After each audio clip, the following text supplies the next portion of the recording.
Welcome back, ladies and gentlemen. And now we go live broadcasting the U.S. Secretary of Defense, Pete Hegseth, and the General Dan Can hold a news conference at the Pentagon. The on-camera press briefing sheds light on the situation in the Middle East. CENTCOM Commander, Admiral Bradley Cooper. He just returned from the front lines to see the troops and meet with allies, and this morning briefed us, just before this briefing, on the latest on all aspects of Operation Epic Fury. So after the chairman concludes, we'll ask Admiral Cooper to share a quick update on the ground truth from his trip to the region as he continues to implement an ironclad blockade and ensures that our forces are maximally postured to restart combat operations should this new Iranian regime choose poorly and not agree to a deal. And that is what we urge this morning, that this new Iranian regime choose wisely. Which is where we'll start with a message to Iran's military leadership, to the KH leadership and IRGC leadership. We're watching you. Our capabilities are not the same, our military and yours. Remember, this is not a fair fight. And we know what military assets you are moving and where you are moving them to. While you are digging out, which is exactly what you're doing, digging out of bombed out and devastated facilities, we are only getting stronger. You are digging out your remaining launchers and missiles with no ability to replace them.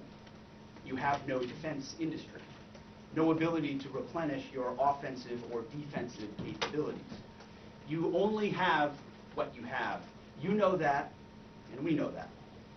You can move things around, but you can't actually rebuild. You can dig out for now, but you can't reconstitute.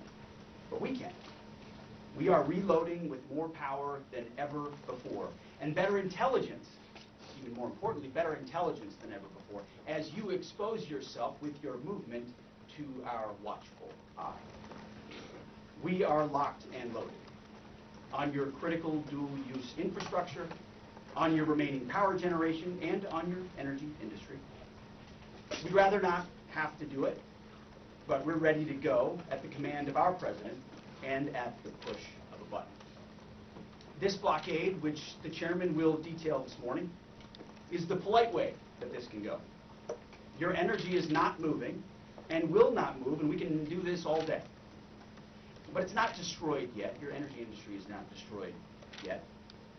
You like to say publicly, Iran, that you control the Strait of Hormuz, but you don't have a navy or real domain awareness.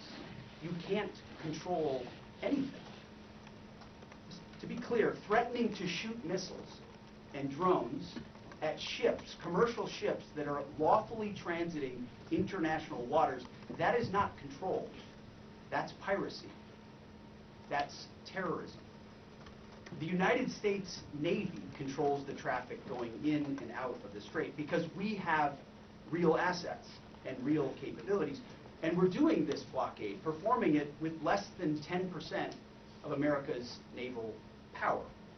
The math is clear. We're using 10% of the world's most powerful navy, and you have 0% of your navy. That's real control, and we have a long track record of dealing with pirates and terrorists. But there is an alternative. As our negotiators have said, you, Iran, can choose a prosperous future, a golden bridge. And we hope that you do for the people of Iran. In the meantime, and for as long as it takes, we will maintain this blockade, successful blockade. But if Iran chooses poorly, then they will have a blockade and bombs dropping on infrastructure, power, and energy. And at the same time, Treasury Secretary Scott Bessent and our friends over at Treasury are launching Operation Economic Fury as well, maximizing economic pressure across the entirety of the government. To Iran, choose wisely. The world watched, and so did you, as the U.S. military moved seamlessly from major combat operations to a world-class blockade. We can make that transition again, very quickly, and even more powerfully than ever. At the direction of President Trump, the War Department will ensure that Iran never has a nuclear weapon. Never. We'd prefer to do it the nice way, through a deal led by our great Vice President and negotiating team, or we can do it the hard way. We urge this new regime to choose wisely. Speaking of choosing wisely, a note to the press corps, to the American media. As I just can't help but notice the endless stream of garbage, the relentlessly negative coverage, you cannot resist peddling, despite the historic and important success of this effort and the success of our troops. Sometimes it's hard to figure out what side some of you are actually on. It's incredibly unpatriotic. This same press corps, not this exact same press corps, but at least an older press corps, bent over backwards during the Biden administration to explain away, the disastrous and disgraceful Afghanistan withdrawal. You called it the greatest airlift in American history. It's almost like you're cheering only for one side. This past Sunday, I was sitting in church with my family, and our minister preached from the book of Mark, the 3rd chapter. And in the passage, Jesus entered a synagogue and healed a man with a withered hand. The Pharisees came to watch. And as the scripture reads, they came to see whether Jesus, would heal him, or he would heal him on the Sabbath, so that they might accuse him. You see, the Pharisees, the so-called and self-appointed elites of their time, they were there to witness, to write everything down, to report. But their hearts were hardened. Even though they witnessed a literal miracle, it didn't matter. They were only there to explain away the goodness in pursuit of their agenda. As the passage ends, the Pharisees went out and immediately held counsel against him, how to destroy him. I sat there in church and I thought, our press are just like these Pharisees. Not all of you, but the legacy Trump-hating press. Your politically motivated animus for President Trump nearly completely blinds you from the brilliance of our American warriors. The Pharisees scrutinized every good act in order to find a violation, only looking for the negative. The hardened hearts of our press are calibrated only to impugn. I would ask you to open your eyes to the goodness, the historic success of our troops, the courage of this president, and this historic moment for a deal that could end the Iranian nuclear threat, the incredible battlefield victory laid before your eyes, the not one, but 2 incredible rescue missions, miracles, you might say, or a locked-in blockade. Or how about historic recruiting numbers? Yesterday, we announced that the Air Force and the Space Force met new higher goals in FY26 5 months in advance of the end of the fiscal year. Five months ahead of time. The Marine Corps and the Army will soon do the same. 2-3 years ago, we couldn't meet lower recruiting numbers, not even close. Where are the reports on that? Where's the coverage of the new spirit in the country, the new spirit in the ranks, the surge of Americans wanting to join the greatest military in the world? Nothing from the fake news. We sense a pattern. You see, on the battlefield, these are demonstrations of uniquely American capabilities, strength and resolve. It's all around you each and every day. But in the press, you only seek the negative, earning each and every day the fake news label.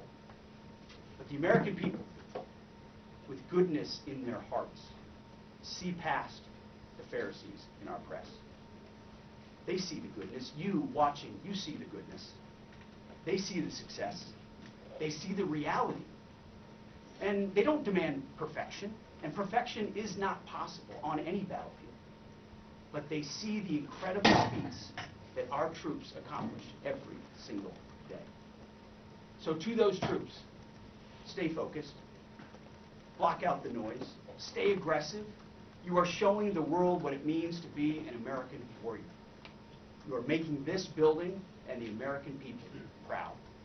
We pray for you every day, and we have your back in every way.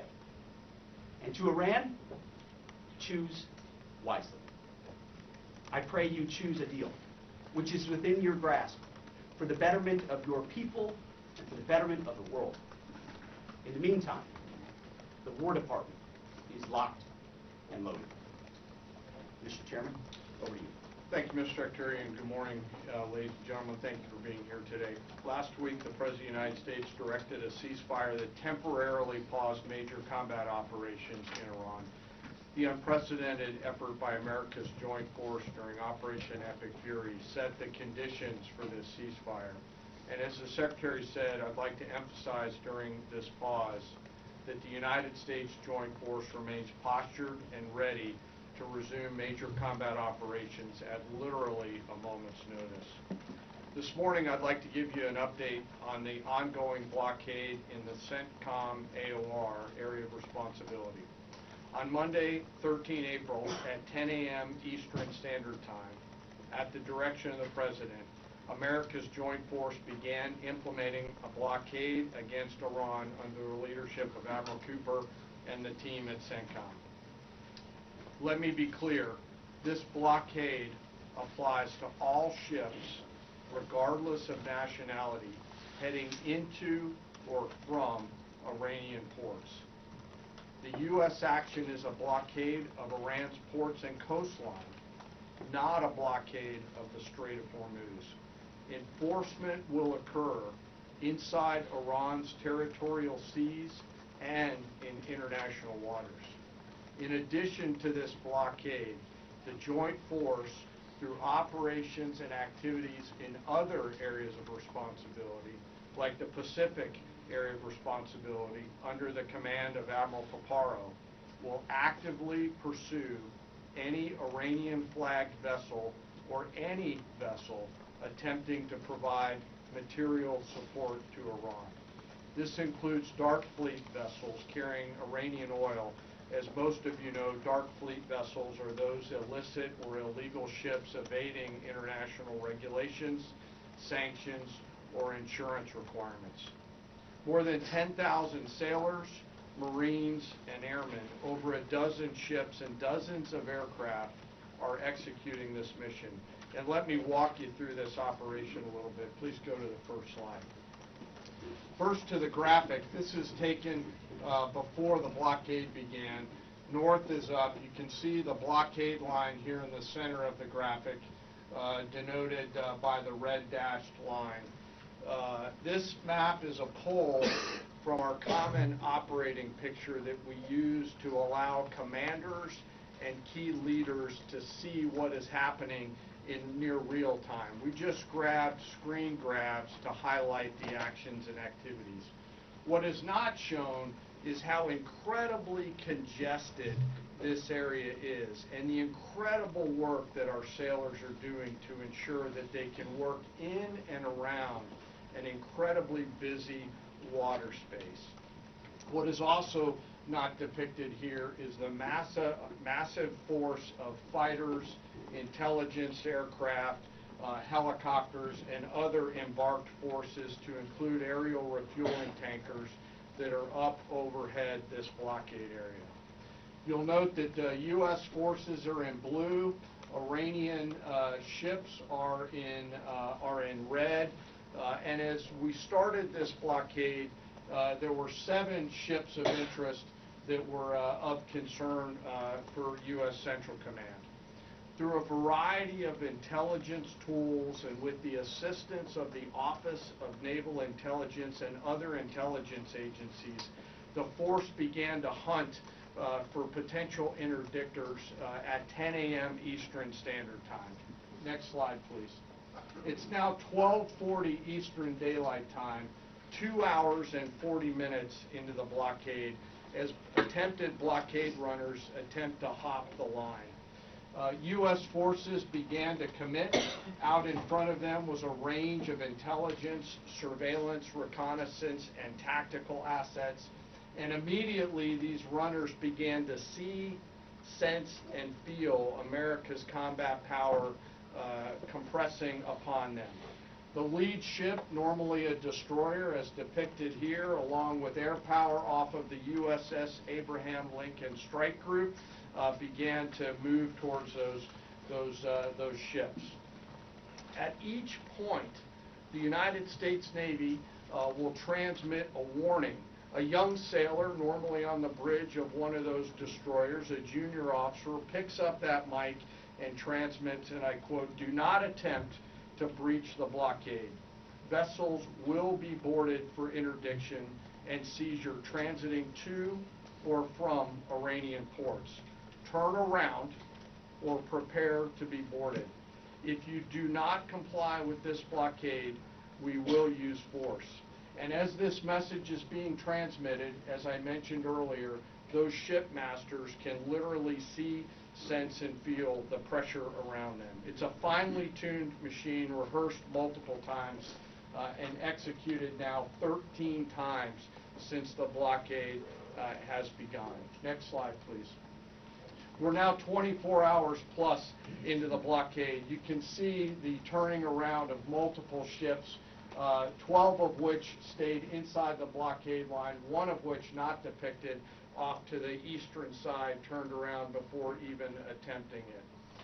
Any ship that would cross the blockade would result in our sailors executing pre-planned tactics designed to bring the force to that ship, if need be, board the ship and take her over. And that includes a series of escalated force options, which could include warning shots and others. Next slide. The final graphic shows taken at 11:20 p.m. the night of 14 April.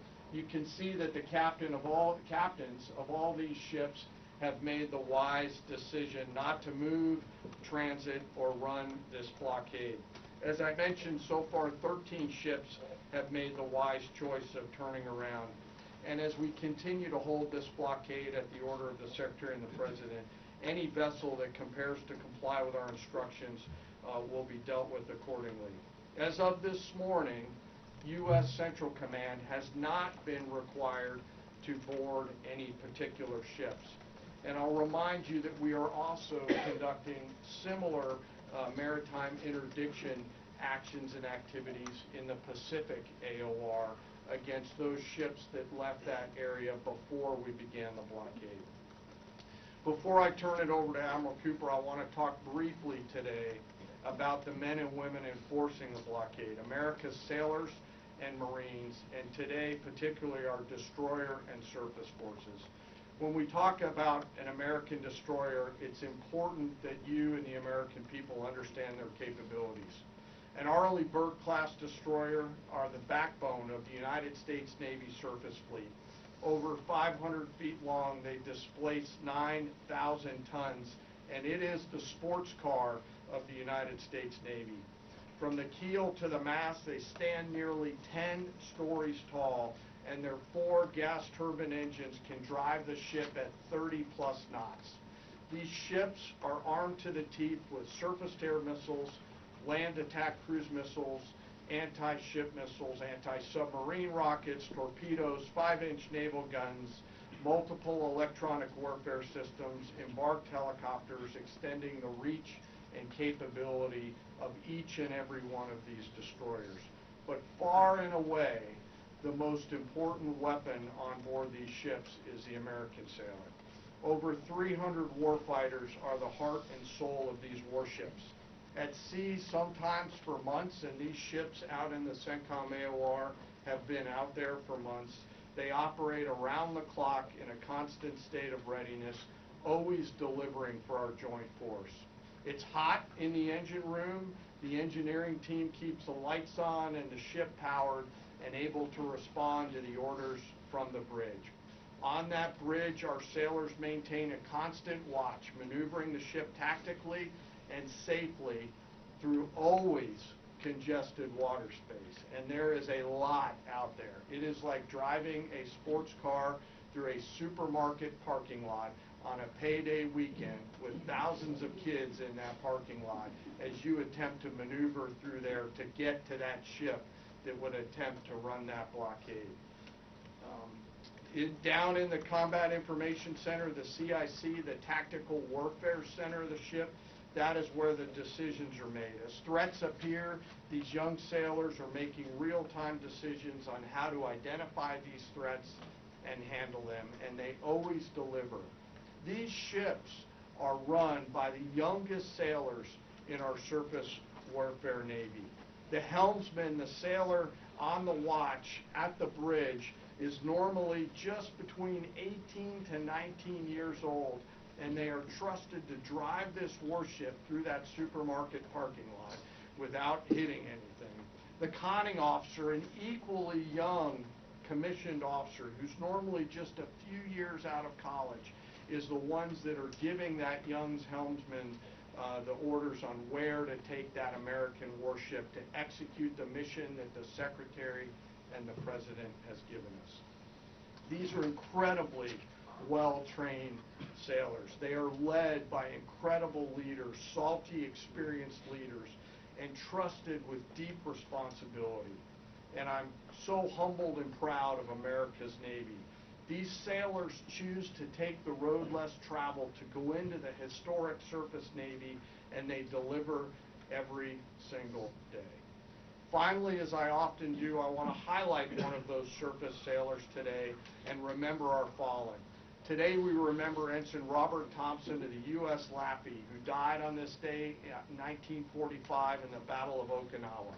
He was killed while fighting a fire along with 31 others as two Japanese kamikaze aircraft hit their ship. He passed away 1 week after his 22nd birthday and was posthumously awarded the Navy Cross. We remember Ensign Thompson today and all of our World War II vets who continue to give us the gift of a great example. And those surface warfare sailors who are out there doing the job right now take the courage, grit, and determination that those World War II vets gave us into these actions and activities that they're tasked to do every single day. So now I'd like to turn it over to Admiral Cooper to give us a readout of his recent trip to the region. Well, good morning, and Mr. Secretary, thank you for the kind invitation, and Chairman, great to join you. It's a real honor to be here representing the more than 50,000 American service members deployed throughout the Middle East today, supporting operations. And it's great to have the opportunity to highlight the tremendous efforts our warfighters operating forward and the important partnerships with regional allies that continue to thrive. In fact, yesterday I returned from my second trip to the Middle East in the past 15 days. Two very different visits. One during our offensive operations against Iran, and the second, this most recent trip, during the ongoing ceasefire. Very different. During both of my recent trips, I visited with our troops who were deployed across the region in more than 70 different locations, in a distance that largely spans between Florida and Arizona. I've long believed that every success that we have starts and ends with our people, and boy does this shine through brightly. During these visits, I had the privilege of personally recognizing more than 100 servicemen and women for their extraordinary valor, their courage, and their initiative under fire and delivering fire. And every time I interact with these young men and women downrange, I am deeply inspired by their courage, their resilience, and their unwavering commitment. The stories are remarkable. In many cases, you've seen this play out over TV. Fighter pilots who took out Iranian missile launchers in the moments prior to their launch against Americans and our partners, and who hit key military targets in and around Tehran on the attack more than 13,000 times. I met with some of the teams that helped to bring our F-15 airmen home safely from Iran and heard first-person accounts of the stories. Absolute heroes.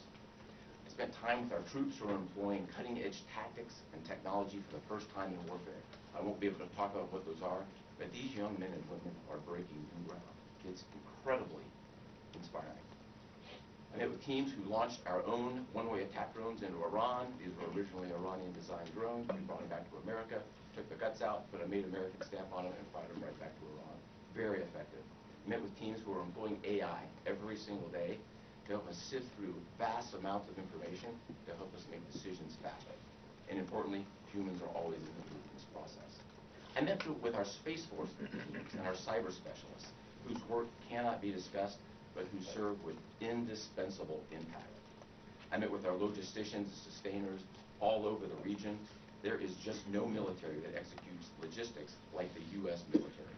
This group is doing exceptional work, moving thousands of tons every single day. I met with our air defenders who shot down Iranian ballistic missiles. My message for this group in particular is that their actions most certainly saved thousands of lives across the Middle East during epic fury. And all told, my personal assessment is, after these couple of trips, is our troops are highly motivated, they're focused, they're vigilant, and they're ready. And they're using this time to do a couple of things. We're rearming, we're retooling, and we're adjusting our tactics, techniques, and procedures. There's no military in the world that adjusts like we do, and that's exactly what we're doing right now during the ceasefire. A little note about partners.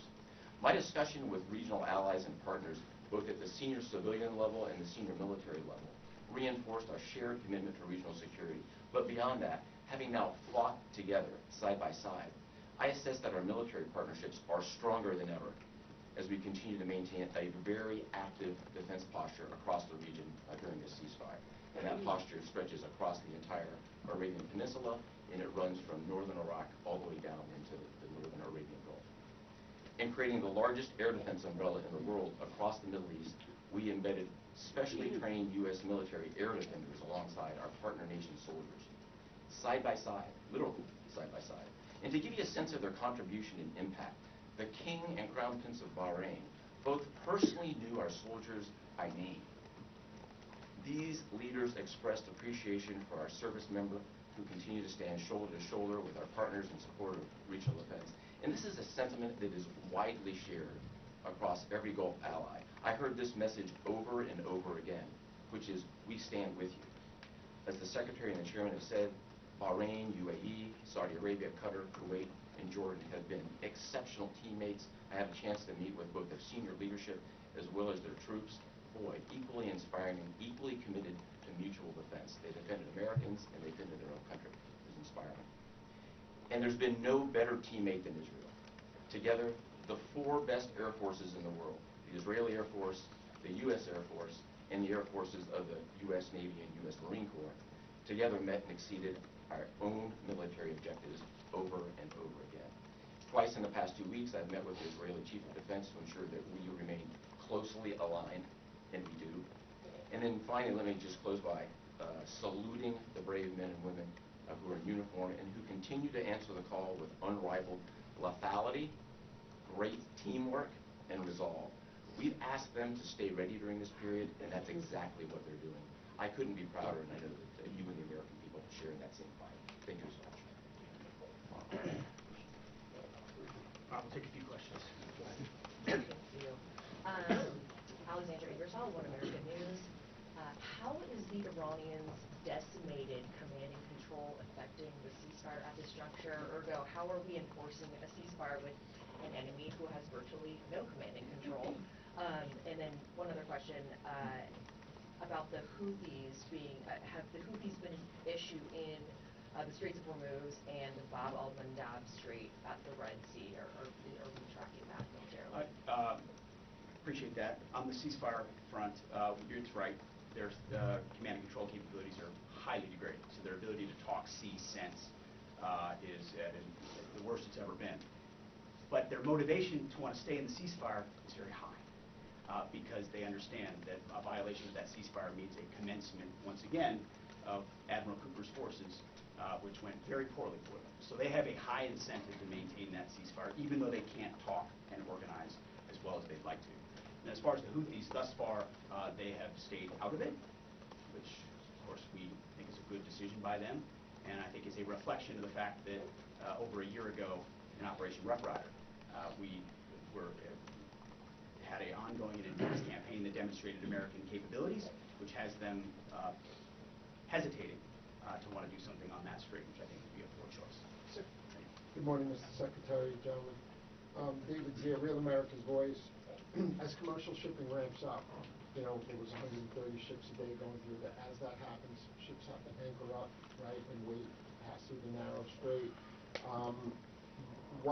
Is there any progress with an international force to phase out U.S. military-led escorts or other? Is anyone stepping up to do that? It's a great question. long term? They should be. There's a lot of talk, and what we've seen in this conflict from allies, there's a lot of talk, except for the ones that were mentioned by Admiral Cooper in the region, who've been phenomenal. Other allies have talked a lot and haven't done anything. And as the President has pointed out, this is a waterway that the American commerce doesn't use all that much. We don't rely on the energy coming out of the Strait of Hormuz, but Asia does, and Europe does, and large parts of the rest of the world do. And so their ability to muster a collective defense or a clearing of the straits would be a wonderful thing. And we hear and see the talk about it, but when the shots were fired and those countries were needed the most, they weren't there. They weren't in the strait. They weren't alongside us. Their leaders weren't rallying what they have of their navies. If they decide after CENTCOM does the heavy lifting, which again they should be able to do, we should live in a world where other countries can defend waterways, not just the United States Navy. Should that conclude, which we believe it will, then we would welcome other countries coming in after the fact. But you can't live in a world in perpetuity, and this is a message to the rest of the world and our allies, where you just rely on America to continually do the heavy lifting. Oh, Iran might get a nuclear bomb. Who's going to do something about it? America. And America only. Other allies need to invest in their capabilities so they can project power and do basic tasks like clearing a strait. So we're not counting on it, but it would be wonderful to see it if it ever materialized. Yes. Thank you, Mr. Secretary. Thank you all for your time. I have a couple questions. I know you said a few weeks ago that Iran's supreme leader was wounded and disfigured. Do you have an update on whether he's even alive at this point? And then another question for you. Iranian embassy accounts are sharing an AI video of Jesus Christ kind of bloodily killing President Donald Trump. Does the Pentagon have a response to this, including the fact that this AI Jesus is casting Trump into hell? And then finally, for Admiral Cooper, could you speak to us about the morale of the American service members that you're seeing in the Middle East? I think Americans are really interested in what their experiences and testimonies are like. As far as the status of the individual you mentioned, I believe it's the same. And not a lot coming from him right now, understandably so. A lot of fear. Believed to be alive, wounded, and disfigured. Status remains the same. As far as a video like that, of course, that's disgusting and detached from reality. Iran says a lot of things in the propaganda space based on complete lies, and their actions have been lies. Oh, we don't target. We see missiles going into civilian facilities and hotels in the Gulf states, and they say we only target military targets as you watch drones and missiles go into. So they are going to misrepresent, lie, spin in a multitude of ways, which we are quite used to.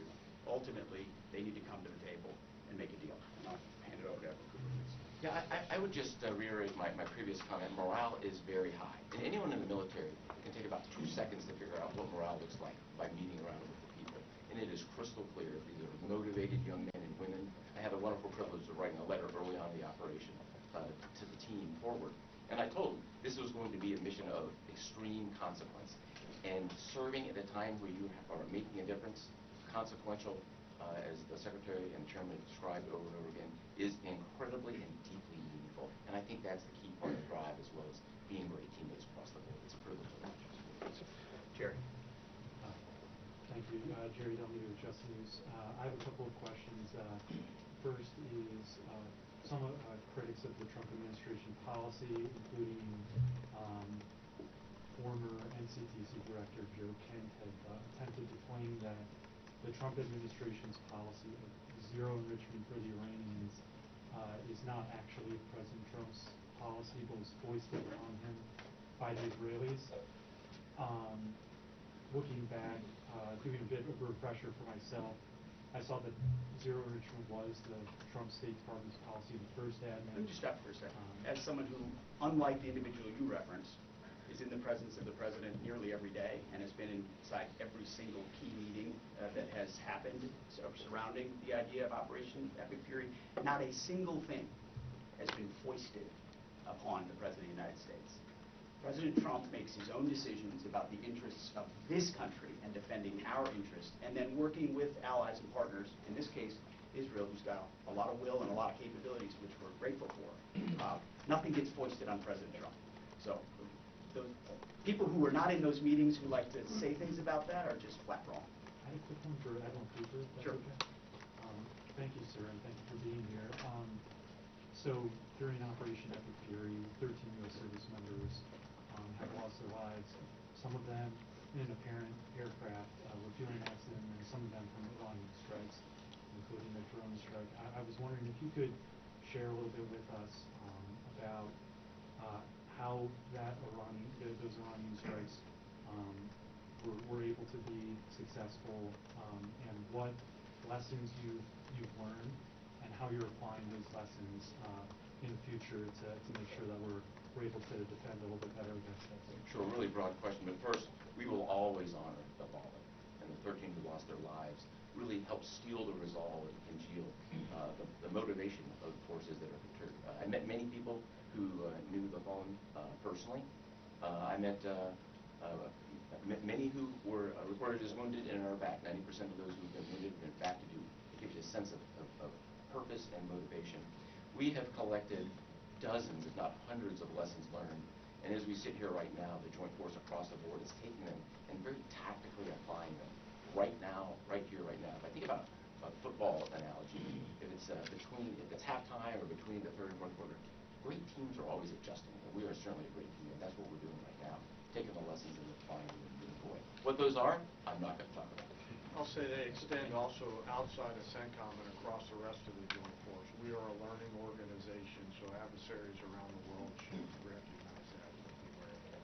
No doubt. And likewise, I mean, the chairman and I have had the opportunity to greet those 13 and their families at Dover, and it does steel our resolve. And I can just attest to the planning that went into every aspect of this, and force protection, ensuring that CENTCOM has whatever it needs and that they're taking the proper posture has always been a number one in this effort. Last question. Thank you, Secretary Hegseth. There's reporting that says U.S. intelligence indicates China is preparing weapons shipments to Iran during this ceasefire. What's your reaction? Are these reports accurate, and what would be the consequences for the Chinese if they move forward with these shipments? Well, as you know, President Trump has a very strong and direct relationship with President Xi, and they've communicated on that, and China has assured us that that indeed is not going to happen, and in the spirit of the meeting they'll have next month. Thank you very much. Is the U.S. planning on military action against Airbus? Navy still, Mr. Secretary. Mr. Secretary. Ladies and gentlemen, and this was a live press conference for the U.S. Secretary of the War of Defense, Pat Hegseth, and the General Dan Kane, which held a press conference at the Pentagon. And the most important thing that they said that the U.S. goals have not changed, and the operations are continuing as planned, and the U.S. military presence will remain in the region to monitor Iran and to enforce the ceasefire in terms. And also the General Dan Kane said that the strikes have been from surface to surface missiles, and they hope that Iran chooses a lasting peace. And he said also that the types of the weapon used in attacks of the status of the U.S. troops, threats to shipping in the Gulf, readiness of the fighting resumes. And he also emphasized that Iran is weakened but not defeated, and operations are continuing. By this, ladies and gentlemen, we come to this special coverage, and stay tuned for more to come on Nile TV International. Thank you for watching.